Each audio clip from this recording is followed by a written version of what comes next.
This episode is brought to you by Revolut Business, the all-in-one account designed for efficiency and built for business. Is it true, basically, that you don't even have a spreadsheet to do your expenses? I've got a pen, paper clips, little notes, but I accept it could be more efficient, Rory. So I'm going to sell Revolut Business to you.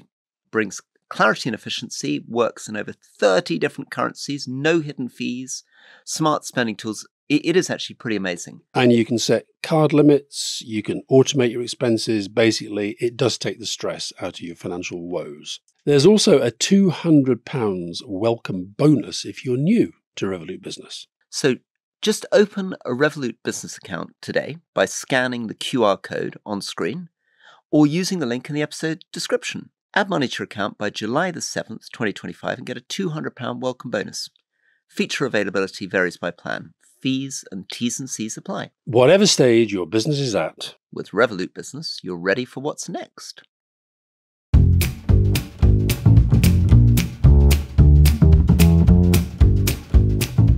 Welcome to The Rest is Politics Leading with me, Alastair Campbell. And with me, Rory Stewart. The situation in Gaza, as we're speaking now in this interview, continues to develop in very, very disturbing and violent ways. Ultimately, however, the big question in the long term for Gaza is who is going to govern it. And the Israelis have made it very clear that they don't intend to govern it.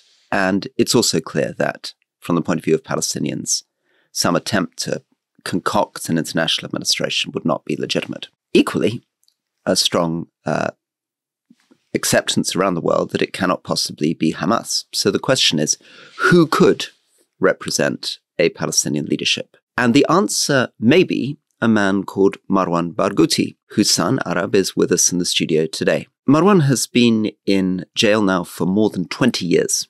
He is by far the most popular figure in Palestine. You can see his faces on walls, you can see flags. He regularly tops opinion polls.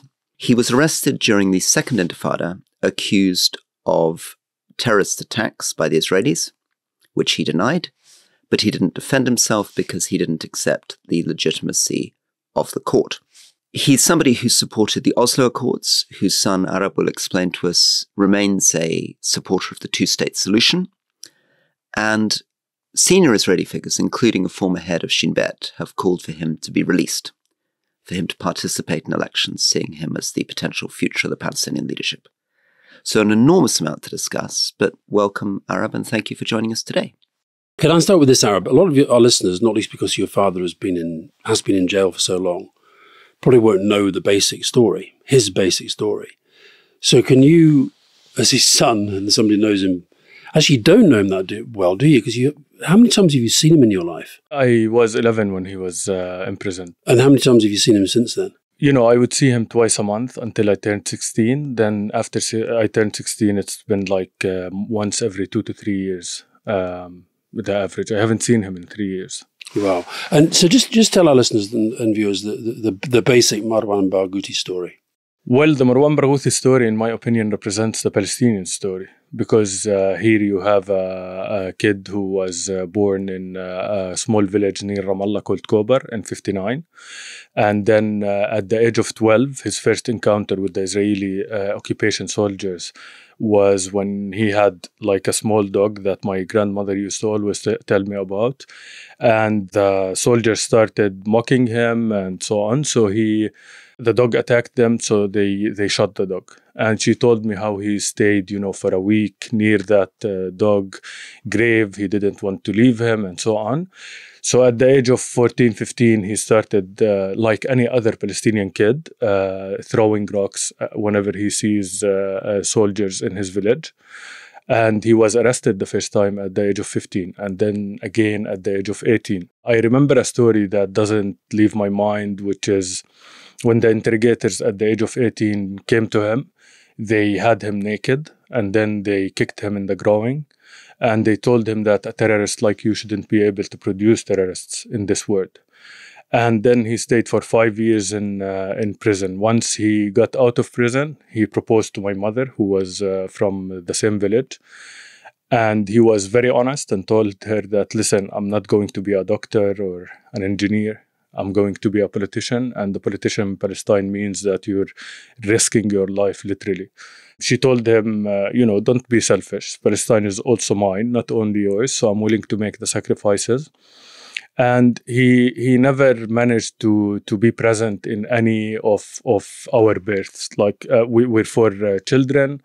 When my eldest was born in 85, he was in prison. And he was actually going through a hunger strike. And rather than, distributing sweets like we do in the Arab world, he was distributing salt on the prisoners to celebrate the birth of his first son. And then the next year, he was wanted by the Israelis and running in the mountains. That's why he called his daughter, my sister, Ruba, which is from Rawabi Mountains, because he was running in the mountains. In 87, he was exiled from Palestine because he was the head of the student council. He was a young leader that is getting acknowledged. And where do you get sent when you're exiled? Would you go to Jordan or? So basically, he went at first to Tunisia. And then in there, Abu Jihad Khalil Wazir, which is one of the legendary Fatah leaders, got assassinated. So he left there and went to Jordan. Then in 89, my brother Sharaf was born, and Sharaf is named after Sharaf al-Tibi, which is the first martyr of Birzeit University. His someone who was with him in university. And I was born in 1990, and I was born in Jerusalem, and he wasn't there, unfortunately, as well. So yeah, and then the Oslo Accords happened, and we came back as a family to Palestine. So Arab, we'll come back to the big politics and Sure. the sort of question of the occupation and your father, but just wanted to begin talking a little bit about you. I mean, so tell us a little bit about you, tell us about your life, and tell us about what it's like to now dedicate more and more time to a father that you haven't seen for a very long time. As I said, I was born in Jerusalem. I grew up in Ramallah. I stayed there my whole life, basically. I'm the generation that came after the Oslo Accords, so the first few years were really nice. We had great memories. I remember when my father used to take us to Egypt, to Tunisia, having fun and playing football. He's, a big football fan. So is he. He's a big Yeah, fan, and so he's a big support. I remember. Please don't tell me he supports Manchester United. No, Real Madrid, which is a little bit better. I'm not sure if I think it's good. Barcelona's for a freedom fighter. Yeah. Real Madrid, that's Yeah, the royal team. What's he doing? I mean, he's obsessed with Zinedine Zidane when it comes to which I became. Yeah, I get that. I grew an obsession of Zinedine Zidane after that. We watched the '98 World Cup together, and that was an amazing. Oh, and you liked the moment. violence at the end when he was sent off. I see. Right. Okay, I got it. So yeah, I stayed there. The second Intifada started, and the weird stuff started happening when I was 10 years old. I stayed, in Ramallah. I graduated from high school in there, then did my bachelor's degree in finance.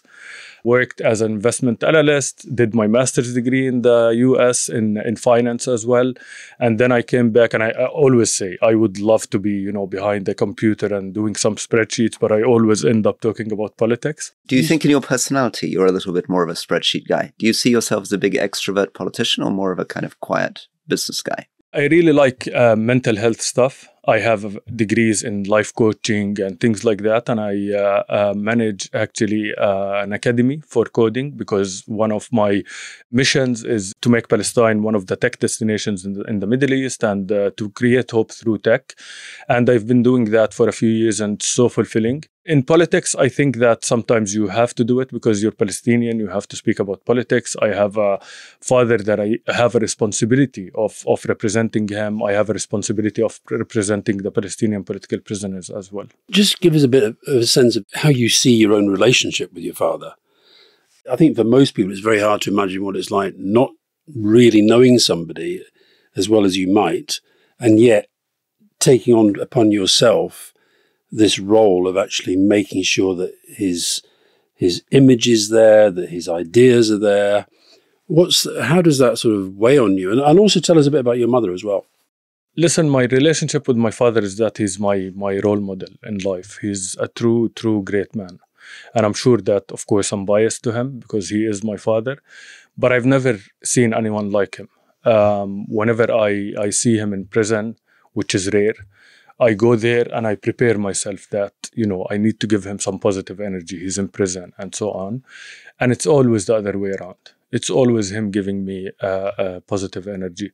He's someone who's really driven by purpose and driven by a dream of having Palestinian children live a normal life, a life without violence and without worrying about the future and so on.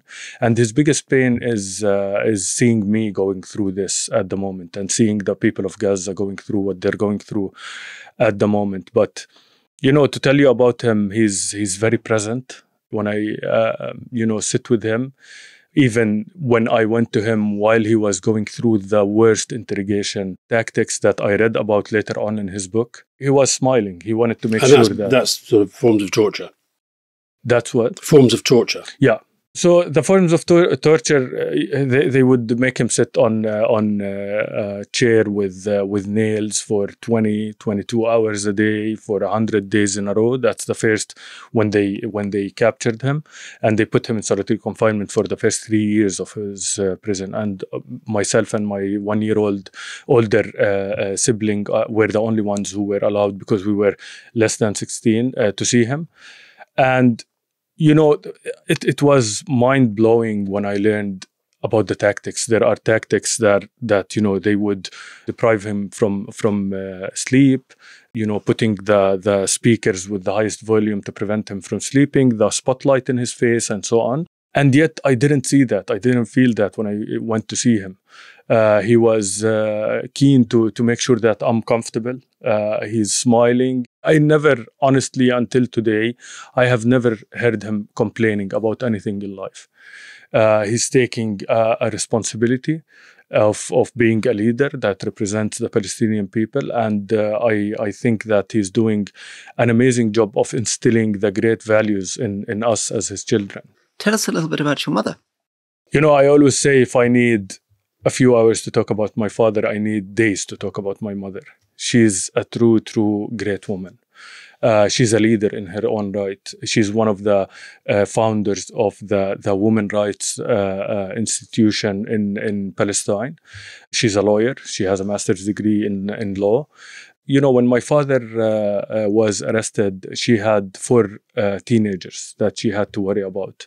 And honestly, instead of, sitting at home and complaining and feeling sorry for herself, which she had all the right to do so, she founded his campaign. And she started going to all country to country to advocate for his release. She founded then the international campaign to release Marwan Barghouti from Nelson Mandela's cell in Robben Island, alongside prominent leaders like Ahmed Katrada, Desmond Tutu, Jimmy Carter, Angela Davis, and many legends who are still with the campaign. And she is absolutely amazing. And everyone, when they ask me, it's really hard to be the son of Marwan Barghouti. I think it's a privilege. I don't think it's hard. Do you understand why he is in jail and why he has been in jail for so long? He once said, "I'm not a terrorist, but I'm not a pacifist." What did that mean?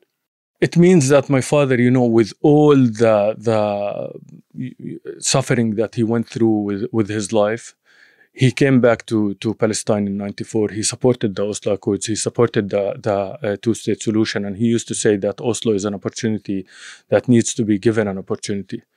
And rather than to be driven by hatred, he started to, meet with Israelis in Europe, in the Knesset, bringing them to Palestine and so on, because he wanted to sustain the peace agreement. He wanted to sustain the two-state solution. And you can listen to Israeli officials who came in the late 90s and said, until today, they said Marwan was the one who came to us and warned us.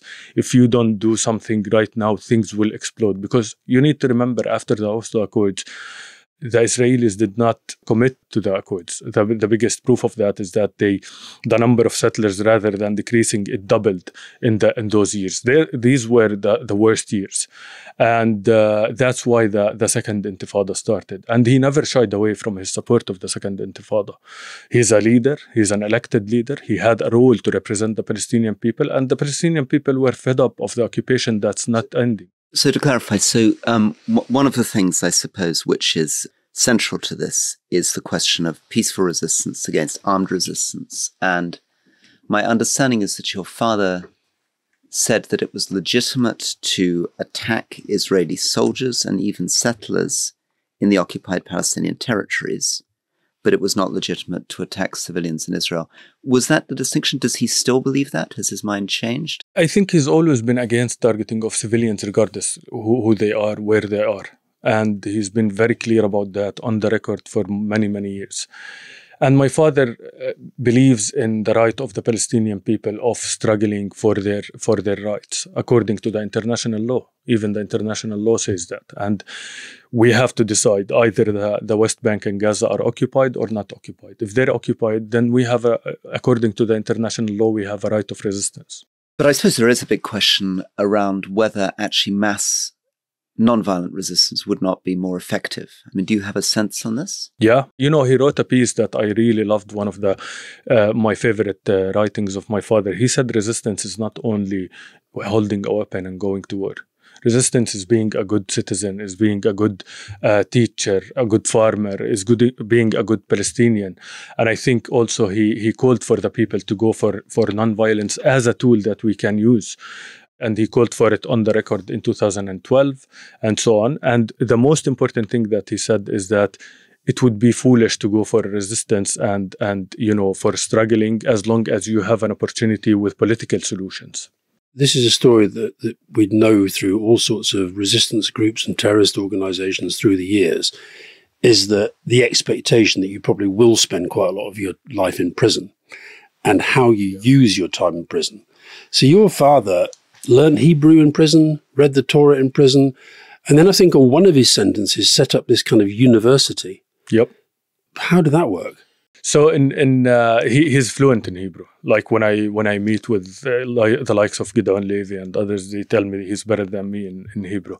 He read every biography of every Israeli leader because he wanted to understand. He teaches in Israeli studies. He holds a PhD in political science, and he's obsessed about education. Like I always say, whenever I go to visit him, I have to come with a degree. If I don't come with a degree, he's not satisfied. So what he did is that he negotiated with the prison authority that we need to have books and we need to have education and so on. He made a deal to all the prisoners in the prison that if you are going to stay in this prison, you have to study. It's not a choice. Otherwise, ask for transfer because you will give someone else the opportunity to do so.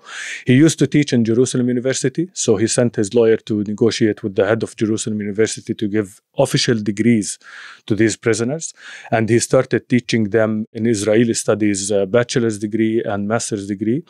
And he graduated more than 450 prisoners with bachelor's degrees and more than 200 with master's degrees, because he was very clear to them. He is very well experienced in prison, and he told them, listen, when you get out of prison, you're going to be celebrated for a month or two, but then you're going to become a burden on the society. But that also suggests he was able to develop quite good relations with the authorities.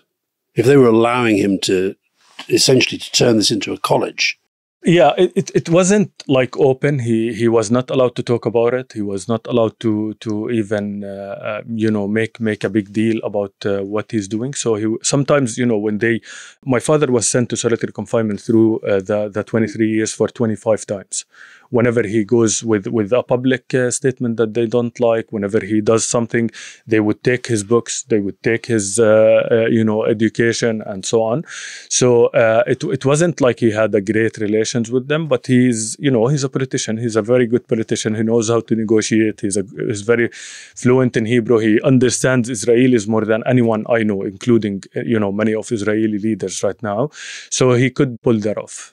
I guess right at the heart of this conversation is this question of the freedom fighter, the terrorist, how we negotiate, what role violence plays. And I imagine many Israelis listening to this will say, Alastair and I have not spoken enough about terrorism. We've not spoken about October the 7th. I wonder whether you could tell us how you and how he think about terrorism, think about October the 7th, think about violence. So personally, I feel like terrorism has been overused against Palestinians because, in my opinion, it's a colonial word to delegitimize the resistance. Because I think that if you want to talk about terrorism, we need to talk about the causes of terrorism. If you have an unending, perpetual occupation, what do you expect? Do you expect people just to be okay? We'll live under occupation forever? Of course not. They will explode. And they will go to extremism because oppression feeds extremism. And we want that oppression to stop. The problem with those discussions is that it doesn't touch on why this is happening. Like you hear Trump going around saying the people of Gaza are going in famine and Hamas is doing this and that. But why? Why are they there in the first place? No one condones the targeting of civilians. And I would really love for Palestine and Israel to have no violence in the future. We are paying the steepest price in the violence. People make it seem as we love violence as Palestinians. We're not. 90% of the civilians that have been killed in this so-called conflict in the last few decades were Palestinians, not Israelis. So we are paying the price. We want the violence to stop. And yeah. And October the 7th. Can you talk a little bit about that event? So I understand everything you said, cause, understanding things, but your moral reaction, how people should talk about it, how you think Palestinians and the world should think about that particular day. I think that particular day was shocking to everyone, not only to Israelis. I don't condone targeting of civilians, kidnapping of civilians. I've been very open about that. But at the same time, I go again to the root cause. We have to go to why that happened. And why that happened is that when you put a group of people, 2 million people in a prison for year after year after year, what do you expect? They will explode in your face. And the other thing is that we've been living after October 7th for the past 19 months as Palestinians. And unfortunately, the media in general, the Western leaders and so on, they're still stuck in October 7th. And I truly believe that until everyone understands that Palestinians are humans and we have suffering exactly like Israelis suffering, we will not get anywhere. And we want to look forward. We want to look for a better future. We don't want to keep talking about the past. Sorry to take you even further back, but I just wondered whether, two dates that have kind of now entered the language, September the 11th, 2001, and now October the 7th. These have entered the language, and we all know what we mean when we say those dates. Do you, and would your father, if you were able to ask him, do you think that those, essentially the actions that were taken then, for whatever reasons were given, have ended up being hugely counterproductive for the things that you actually believe in? I honestly haven't talked to my father since October 7th, so I can't speak on his behalf on that because he's not allowed to make any public statement. If there is anything that I could do to get to give the lives of 20,000 children who got slaughtered back, I would do it. But I don't think it's really wise or fair to blame the Palestinians or I'm not blaming. It's not a question of blaming. I'm just sort of thinking that when October the 7th happened, Rory and we were talking about it on the podcast, and we were essentially saying, God, this is like really horrific. But straight away, my reaction was, but this is now going to be so bad for the people in Gaza. Now, as it happens, it's turned out to be even worse than I thought it was going to be. But I just wonder, those who went down that route, for whatever reasons, whether you don't have to accept that has turned out possibly to be counterproductive, or do you have to sort of hold on to the bigger long-term picture of actually you've got to believe in what you believe and you keep fighting for what you believe in? So I think if we want to look forward about a better future, we have to learn from the mistakes that happened on both sides. And I think the mistakes that are happening at the moment are more important. The present is more important than the past because we can change the future, but we can't change the past. As I said, I really, really wish that we can get the lives of those children back. We can't. But there are more children that are dying. Since this morning, I'm talking to you, 67 Palestinians have been slaughtered in Gaza. And that number, if one civilian is killed in Tel Aviv or in Haifa or in Jaffa, everyone would lose their minds because there is an unconscious racism in the West when it comes to dealing with Palestine and Israel. It's very unconscious. And I think it's getting exposed. And I really would like to encourage people to come to the other side of it and to imagine the life of Palestinians. We are living under apartheid. We are living under oppression every single day. Pushing forward into the future, if your father were released from prison, he would face a very, very fractured, difficult Palestinian Authority. On the one hand, the Palestinian Authority, elderly leadership, huge allegations of corruption. On the other hand, Hamas, Islamist terrorists. How do you think of, well, maybe let's start with the first one. How do you deal with a very elderly, corrupt administration? And then we'll get on talking about Islamists. Well, I think this is exactly why we need him. We need a different type of leadership. My father's superpower, if you look at the Palestinian population, more than 50% of them were not even born when my father went to prison. And yet he's still the most popular leader. And that tells you something about him. Why is that? It's because he's a unifying figure. We're really hungry for unity. We paid a very steep price for the black division that we have in Palestine. And he is the one who has the credibility to bring that on the table and to unify all Palestinian factions under one umbrella. I was talking to someone who met him a number of times and said that one of the things that struck them was that in those days, that he lived quite modestly. At a time when other Palestinian leaders were living quite a kind of fancy bling life, one of the things that I think still appeals to people is the sense that he's been quite reserved in the way that he lives. Yeah, I mean, he's a very simple guy. He's from a village. He loves that village. He would take us every weekend just to remind us of where we're from. And he's against corruption, and he's been very vocal against the corruption. And I think the PA and the PLO and all these organizations, I think as a body they are important to represent the Palestinian people. We need a government. We need a representation on the political level, but at the same time, we need elections in order to renew the whole political system. We don't have a parliament for the last 18 years. Do you know what that means? It means that no one can review the change in laws. They can change laws as much as they want and so on. And I think if we want to go back to 2006, when Hamas won and everyone is complaining about how the Palestinian people could vote for Hamas and so on, that was a golden opportunity for the international community to come and encourage Hamas to become a political leader. Why not? It's a political party. But what they did is that they isolated Hamas until the Palestinian Authority collapsed to take vengeance of the Palestinian people for choosing in free elections and to spoil to be honest, the far-right Israeli wing that keeps complaining and keeps bringing more and more problems. And what I'm saying now is that we have a golden opportunity today to bring a new and a different type of leadership for the Palestinian people that represents the Palestinians. Because as long as the international community thinks that we are a bunch of puppets that they can move however they want and throw leaders at us, and here is what the Palestinians need to do, we are the ones who have the right to decide what we want to do. And I'm telling you, here is a leader who is the most popular in Palestine. He believes in the two-state solution. He believes in unity. And I do think, honestly, if we were unified, we wouldn't be in this place at all. Alastair, Arab, I think time for a break.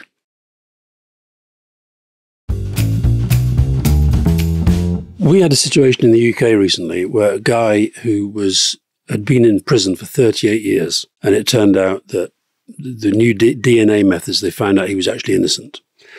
And they let him out after 38 years in prison. I remember thinking, how on earth do you cope with a world you've not been part of for 38 years?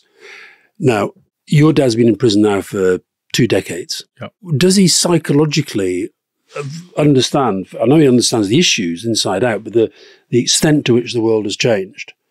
So that a lot of these people who now in polls will say we support him, do they understand who he is and what he is and what sort of person he is? Because they don't know him.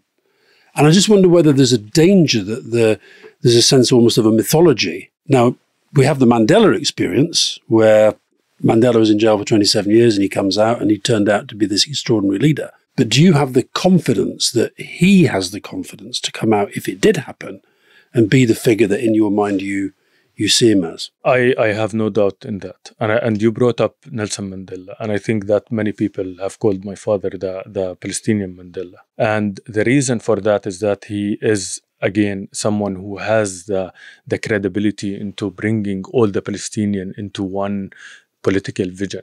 And I think this is exactly what we need right now. And the other thing is that, yes, he is like mentally sharp, and he's someone who I think, the most educated person I've ever seen, because he used to read 10 to 12 books a month. One period he was obsessed about the Chinese economy. Another period you will find him obsessed about, the history of Europe and so on. He wanted me to learn Chinese. Have you got a degree yet?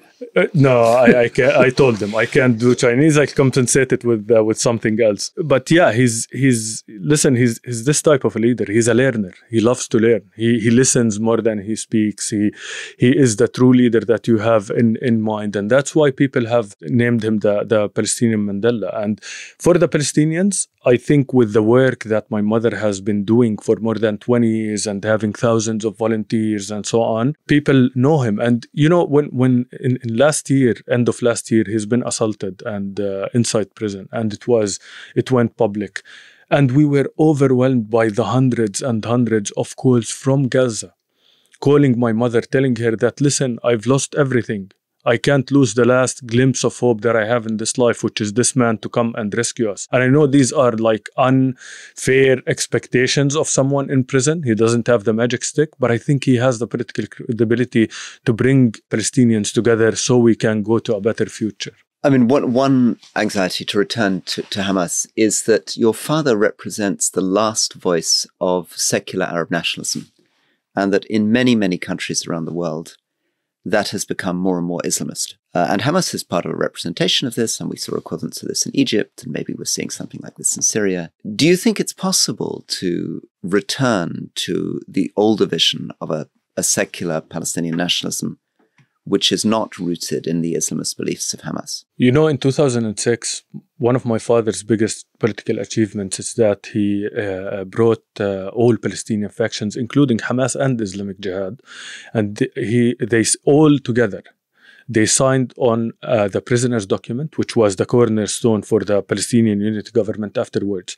It stated clearly that the Palestinian state will be built on the 67 borders. Resistance is limited to within the 67 borders, and it's forbidden to target civilians regardless where they are. And they did sign on that. Even Yasser Arafat couldn't pull that off. And that shows you that, yes, he is capable of doing that. He is capable of bringing all Palestinians into the vision that makes sense. But at the end of the day, we worry about what we can control, which is uniting the Palestinian people, going for a better vision. But we can't control the end of the occupation. And that's what we need the international community's help with, rather than to make things worse when they did, like they did in 2006, like they're doing right now.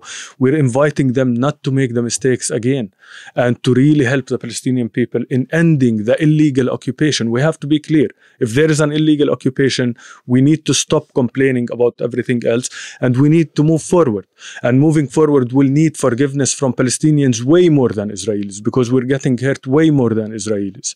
And we're willing to go for that as long as we have guarantees that we will have our own sovereignty and state and live in independence and dignity. You mentioned Arafat there, Yasser Arafat. And we interviewed President Clinton not long ago, and sensed, in fact, he expressed a real frustration about Arafat and about the possibilities that went begging. What's your assessment of Yasser Arafat's place in history? I think Yasser Arafat is a great historical leader. I think that he's made some mistakes, of course, because when you hand a revolutionary the keys to a government, you're going to have many mistakes. And he did make some mistakes, but I don't think that I agree with the American narrative that Yasser Arafat was the problem to getting to a solution. Because what's happening, as long as you come to any negotiations in life and you don't have a good faith that, here is what I want and here is what you want, and let's meet in the middle. But the Israelis did not come with that mentality, and they're not coming with it right now. That's why I have no hope with the current Israeli government. I mean, can you have hope with Ben Gvir and Smotrich and all these lunatics? I don't think so. That's why we need the international community, and that's why we're calling for this opportunity. When Yasser Arafat was the leader of Palestine, he just couldn't sign on things that would legitimize the illegal settlements, would legitimize the fact that we have nothing to do with Jerusalem Jerusalem anymore. He can't do that. Obviously, one of the really fundamental sticking points which are related to him is also this question of refugee return.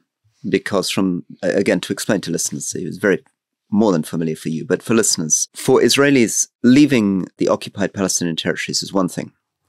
Palestinians demanding that all Palestinian refugees who left what is now Israel return would mean for Israelis that they would no longer be the majority in their own country, and the idea of a Jewish homeland would be replaced by essentially another Palestinian state. Do you think that it's possible to address that issue in the negotiations? It has to be addressed. Half of the Palestinian population are outside in the diaspora. They've been kicked out in 48 and 67. And they have been not allowed to go back to Palestine. I mean, to give you an example of apartheid, I'm born in Jerusalem. I haven't been able to go to Jerusalem in 25 years. You can go tomorrow. A random Jewish guy from Brooklyn can go and live there forever and get the legal papers to do so.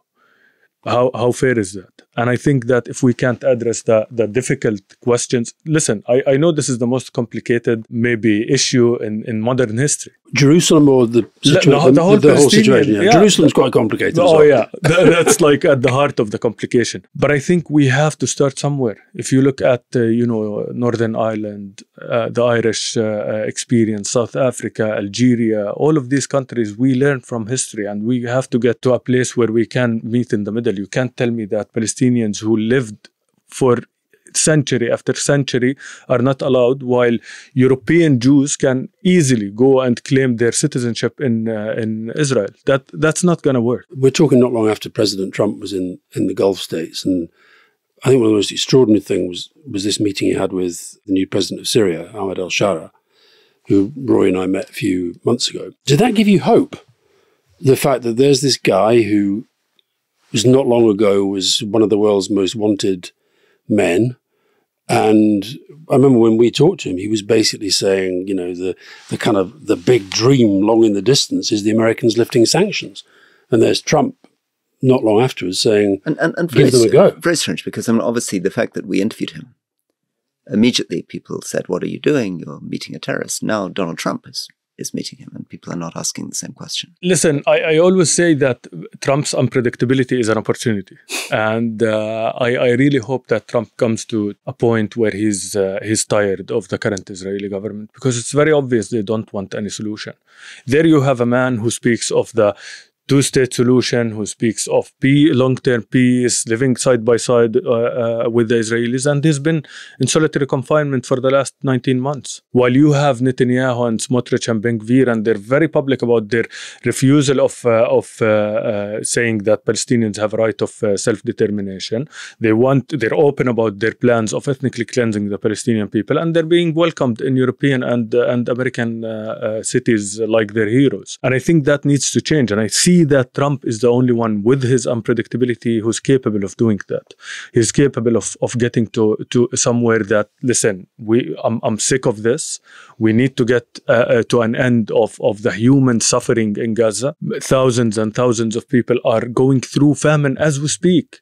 Like, a famine is happening deliberately, which is a war crime by the international community, which is illegal by the international community, which is Israel's slogan. They don't care about the international community. And I think that world leaders need to think, what would that do to the future? What has happened over the last 20 years? I mean, when your father went to prison 20 years ago, the Palestinian issue was very, very central in the Middle East. People really focused on what was happening in Egypt and Jordan and Lebanon and Syria and Palestine. And since then, we've had a massive shift of power to the Gulf, and a sense that UAE, Saudi seem to be quite comfortable normalizing with Israel, and much less focused on the Palestinian issue. That was the case in the past. What is this story? What's happened in the last 20 years? Well, I think there has been a shift, and it's a shame that some of the countries forgot about the Palestinian cause. And what happened is internal. So apartheid has been very comforting for the Israelis and the region and all of that. We're being quiet about apartheid. No one is complaining anymore. And the thinking was of Netanyahu and his camp, and he was always telling them, see, I'm right about what I did, is forget about the Palestinian cause, forget about like what Ishaq Rabin said, that we have to give the Palestinians their state in order for us to have security, which makes all the sense in the world. And he said, no, let's go to the Arab world, normalize with them, and then the Palestinian cause will be forgotten in a few years. And that exploded in his face. Why do you think the Gulf countries were willing to normalize and listen and be positive towards this idea? I think the only ones that did normalize, to be clear, are Bahrain and UAE. Saudis didn't normalize. But they seem to be getting towards it.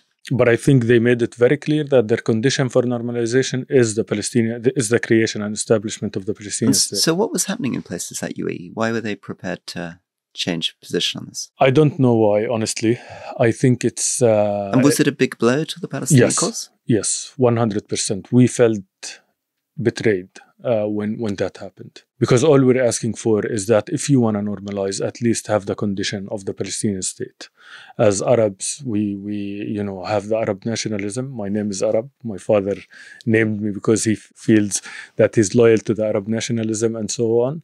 So I really wish that we can be unified into putting that as a precondition to any normalization future deals with Israel as Arab countries overall. And moving away from the Arab world, what's your feeling about how Europe and European leaders have been conducting their foreign policy in relation to the Middle East since October the 7th? So it's been a journey. It's been a journey. Like at the beginning, I was, and all Palestinians were really, really like disgusted by Western leaders, to be honest. Because there was, like Ursula and the EU and even the UK government at the time and so on, there was obviously a genocide about to happen, and all they cared about is that Israel has the right to defend itself. Israel has the right to defend itself. It became like they're just saying that without feeling what they're doing, and without knowing the consequences of that. And that was really harmful. I think that history will not go easy on those leaders. But I think that seeing Macron and in the last few days is very encouraging. I would love for the UK government to be more courageous as well. And seeing a few leaders around the world that are getting sick, I really hope that Trump gets there. And we can say that he's maybe getting there at the moment. So yeah, we felt disgusted as Palestinians because, the double standards are there. Like one example of the double standards is prisoners versus hostages. You're talking about 12-year-old and 14-year-old Palestinians and calling them prisoners and calling Israeli soldiers hostages. That's not fair. And why is everyone losing their minds about the Israeli hostages and not losing their minds about the Palestinian kids who are taking hostage and making they make them sign on Hebrew documents without a guardian and without what about the administrative detention, which is unfortunately a British legacy that's left in Palestine, which is bringing someone and leaving them in prison without going to trial, without knowing why they're there. And unfortunately, the double standards and again, the unconscious racism is what caused them to talk about, only the Israeli suffering and so on. But I think that people have, this is the time. Timing is everything. And I think this is the time to shift. This is the time to really see what's really happening there. And I can argue that if you're a pro-Israeli, you need to be against the current Israeli government because it's taking the current Israeli state into becoming an isolated state. And I truly think that the current people who are becoming more and more shifting, the young people who are shifting into the pro-Palestinian camp will not have mercy on apartheid in the future. And they are the ones who will really change the politics, hopefully, in the future. And, sanctions will come to Israel and so on. And you'll never be able to predict the future. So if you're Israeli or pro-Israeli, you have to be against what your government is doing at the moment. What is it like having to travel around the world doing these kinds of interviews? What do you find most frustrating about it and annoying? What do you wish people asked you? What do you wish people didn't ask you so much? And what's your experience of the way in which us and dozens of other people who interview you approach these situations that is strange or frustrating? I think the things that frustrate me are only when the line of questioning is there is some racism hidden in there, and there is no respect for Palestinian suffering, and there is no equality when we talk about both sides, not taking into account again that 90% of the suffering is on the Palestinian side and not the Israeli side. What I would like to talk about always is what it feels to go and day to day live under apartheid and under occupation. And I always tell people that, come to the West Bank, and I promise you in 2 hours, you will tell me that this is apartheid. It's very, very easy. If you and I go to Hebron, which is part of the Palestinian Authority under international law, you'll be able to go to streets that I can't access because I'm Palestinian and because of my ethnicity. And I think the most important thing for people to understand is that I'm not trying to say that we as family and our suffering, my eldest brother, Qassam, at the age of 18, he was coming back from Egypt where he was studying and to surprise my mother on her celebration of the master's degree. At the borders, because my father was going under interrogation, they wanted to take him aside and to ask him a few questions. They kept him in prison for 4 years with no charge. This is just one of the experiences. And what I'm trying to say is that I'm not trying to say that we're special and we are trying to single my father out. This is the story of thousands and thousands of Palestinians. 65 Palestinian political prisoners have been killed since October 7th. No one speaks about them. And, the abuse, the disgusting argument about if they can rape prisoners or not in Israel is really disgusting. 90-something% of the Knesset does not believe in Palestinian state. And I think that, these are the things that I would like to single out. And the fact that we are going through a human experience that is all about suffering. But my father taught me that there is a difference between being a victim and acting like a victim. He doesn't want me to act like a victim. That's why I'm proposing a better future. That's why I'm not here to complain about the past or what's happening. But what's happening needs to change. My last question, Arab, and thanks for giving so much of your time, is let's imagine your father doesn't get out of prison. Let's imagine that he spends the rest of his days in prison. Do you see yourself or your brothers as politicians? Do you feel you would step up to try to become a politician? Or do you see yourself as a politician already? I don't see myself as a politician. I don't think that I'm going to go into politics for my future. I have a mission in when it comes to the tech world and making Palestine one of the tech destinations in the future, because I'm following what my father wrote, which is Palestinian struggle is way more than just being a politician or a freedom fighter or anything like that. You can be a good citizen. You can bring people together. You can build a better future for Palestinians in the future. Regarding if he doesn't get out of prison, my father used to always say hopelessness is a privilege that we Palestinians don't have. So that's why I've deleted hopelessness from my dictionary. It does not exist. I can't think of that. He's definitely getting out. And I promise you that he will do an interview with you guys, hopefully. Will you do the first one? We're very competitive with... there is a lot of competition there, but I can't promise that. Okay. Well, listen, thank you. And that would be quite an interview to do, I think. Yeah. Thank you so much for your time. Thank you so much for having me. It's a pleasure. Thank you. Well, Marwan Barghouti, that was quite powerful. It's very powerful.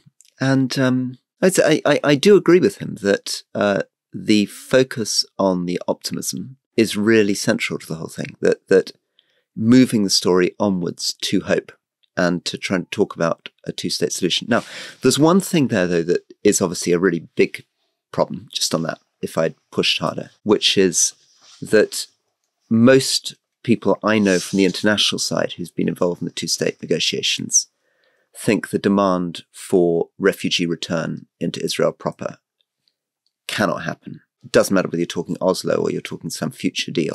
Very difficult for Israel to move settlements, but possible, but almost unimaginable for Israel is the idea that they become a minority in their own country. No, but what I think was interesting about him, so we were talking to him, let's be frank, he's a really smart guy and he's a really, intelligent guy. And he's obviously got a lot of interesting things that he's doing, but were it not for his dad, we would not be talking to him. Yeah. Okay.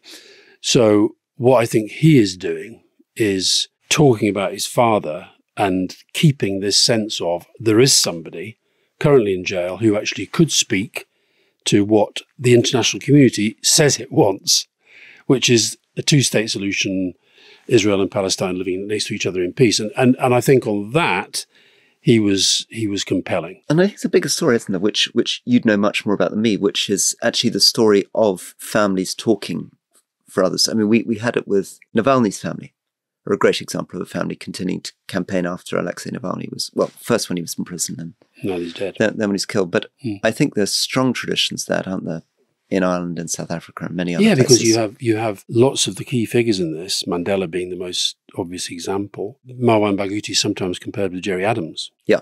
Gerry Adams, who never got into prison for 20 years, but was, in prison for quite a few times.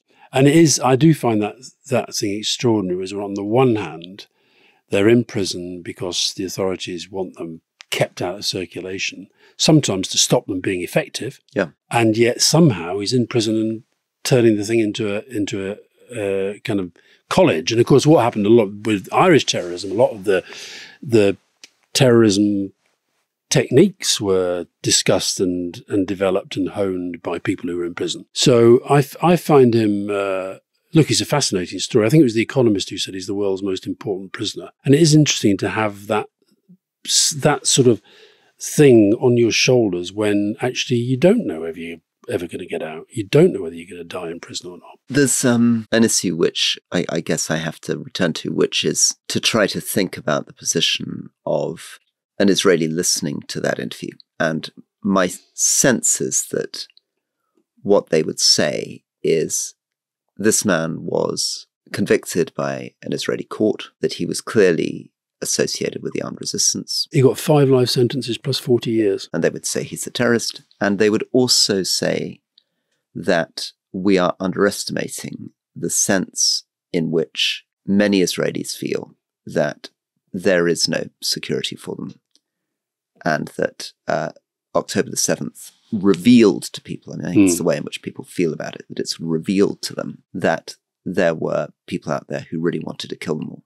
And that therefore this question of right to self-defense and how they relate to the two-state solution has moved very quickly, I think, from the moment his father went into jail over the last 20 years, from a position where most of the Israeli political and defense establishment in the 90s would say our only long-term security and peace is a two-state solution, that we're never going to get peace for Israel unless the Palestinians have their state, towards the world that Netanyahu has been driving, which is to say, no, a Palestinian state is an existential threat to Israel, and therefore we're going to do all we can to build settlements, crush and push for what they call, in inverted commas, the voluntary exile of people from Gaza, and how successful Israel has been in convincing countries like UAE and others to sign up to that narrative. Another viewpoint that somebody listening to this who doesn't remotely share the Palestinian perspective might say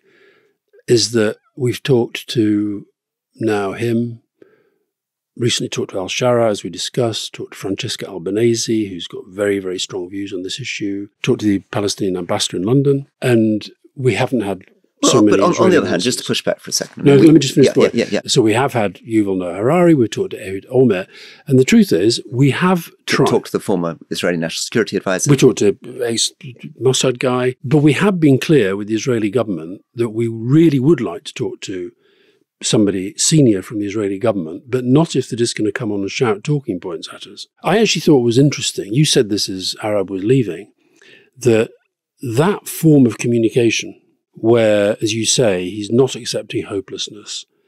He was, I'm sure some Israelis, when it wasn't that he says October 7th was terrible, we condemn all civilian attack, but he does very quickly pivot to there is a massive double standard going on here. And that would upset some listeners. However, I just think that there is a case for the Israelis who are very good at this propaganda stuff and very good at communications on a certain level. But actually, I think for us to sit down with an Israeli voice, a government person, who is not going to have us the whole time rebutting, arguing about detail. I think some of the interviews these guys are doing at the moment are utterly counterproductive for them. So we're repeating in public what we've said in private. Very, very happy to have more Israeli voices on, but not if they're just going to come on and shout talking points. And I left politics aside with I think it'd be obvious from both of us interviewing, with a huge sense of sympathy and affection, both just as a child who has barely seen his father since he was 16, but also somebody who I think is describe himself as a slightly more introverted guy who wants to get on with coding and tech, and who's found himself drawn into these things, and I think does it with a lot of dignity and actually a real quiet charisma. Yeah. Okay. Well, see you soon. See you soon.